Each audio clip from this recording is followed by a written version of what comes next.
भुवनेश्वर के Kalinga institute of industrial technology में 2.5 महीने के अंदर दूसरी छात्र की मौत हुई है। इस पर नेपाल सरकार ने भी चिंता जताई है। नेपाल की विदेश मंत्री ने कहा है कि हम भारत के साथ मिलकर इस मामले की जांच करेंगे।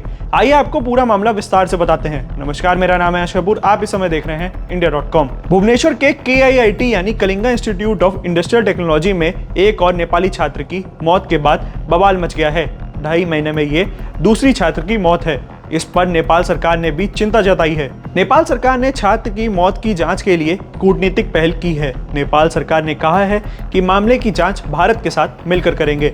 इससे पहले 16 फरवरी 2025 को इसी यूनिवर्सिटी में एक अन्य नेपाली छात्र की आत्महत्या कर ली थी, जिसके बाद यूनिवर्सिटी का माहौल बिगड़ गया था और हर तरफ अशांति थी। ताजा मामले में नेपाल की विदेश मंत्री आरजू राणा ने एक्स पर लिखा कि भारत के ओडिशा में Kalinga institute of industrial technology में पढ़ने वाली एक नेपाली छात्रा की अपने छात्रावास के कमरे में मृत पाए जाने की घटना ने हम सबको दुखी किया है। मैं प्रीसा की आत्मा की शांति के लिए प्रार्थना करती हूँ और इस दुख की घड़ी में उनके परिवार के साथ खड़ी हूँ। घटना के तुरंत बाद ही विदेश मंत्रालय ने भारत सरकार, ओडिशा सरकार और दिल्ली में नेपाली दूतावास के उच्च अधिकारियों के जरिए घटना की सच्चाई जानने की कोशिश की है।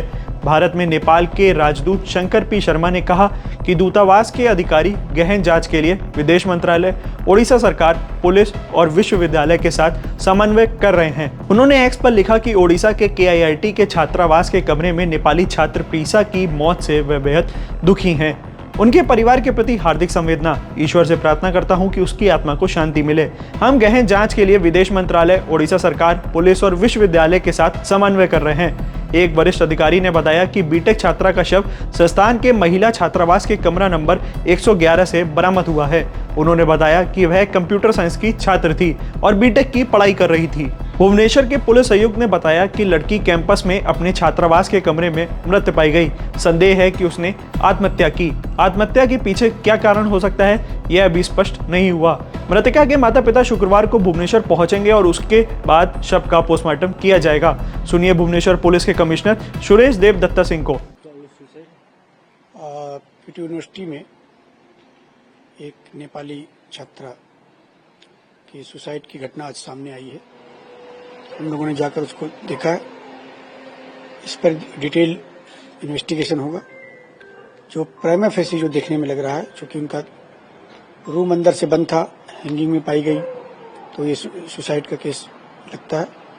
इसके आगे जो तथ्य इन्वेस्टिगेशन के दौरान आएंगे, साइंटिफिक टीम वहां पहुंचकर उसने डिटेल सर्च किया है, सारे एविडेंस कलेक्ट किए हैं और उनके घर को इन्फॉर्म किया गया है। उनके घर के आने के बाद, घर वालों को सुबह आने के बाद ही पंचनामा एवं पोस्टमार्टम वगैरह किया जाएगा।